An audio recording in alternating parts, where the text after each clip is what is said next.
மயில் பறக்குமா? வெற்றிவேல் முருகனுக்கு அரோகரா. உங்கள்கிட்ட வந்து குட்டி ஒரு ஸ்டாரி சொல்ல போகிறேன். நானும் ஒரு சின்ன ஸ்டாரி சொல்லிக்கிறேன் உங்கள்கிட்ட. ஆக்சுவலி என்னன்னா, நான் வந்து சமயபுரத்து காளிமன் கோயிலில் இருக்கேன் இங்கே தஞ்சோங்க. ஸோ இங்கே வந்த பிறகு சாமிலாம் கும்பிட்டு பிறகு அப்படியே வந்தேன். நான் 2 நண்பர்களை பார்த்தேன். ஓகே, இவர் நம்ம பெண்மயில், இவர் நம்ம ஆண்மயில். ஓகே, என்னன்னா இதை பற்றி சொல்கிறதுக்கு ஒரு நம்ம குருக்கள் இங்கே வந்து நம்மகிட்ட ஷேர் பண்ணியிருந்தாரு பேசும்போது. ஏன்னா இந்த ஒரு பேர் வந்து ஒரு கப்பல் வந்து கொடுத்துருக்காங்க. இந்த பேரை வளர்த்துருக்காங்க. அந்த மயில ஆண்மயில் பறந்துச்சுன்னு சொல்லி இந்த பெண்மயில் வந்து இங்கே விட்டுருக்காங்க.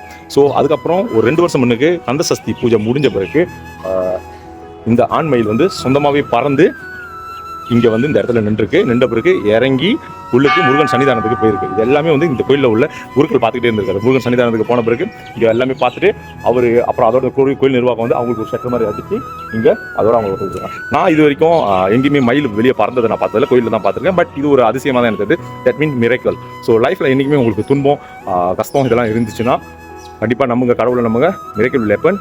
Love you all. ஷியோ. தேங்க்யூ. ஓம் சரவண பவ. தம்பி கிட்ட வாப்பா. கிட்ட வா தான் முதல் தம்பி குத்தாத. கிட்ட வா தம்பி, கிட்ட வாப்பா தம்பி, கிட்ட வாப்பா. ஐ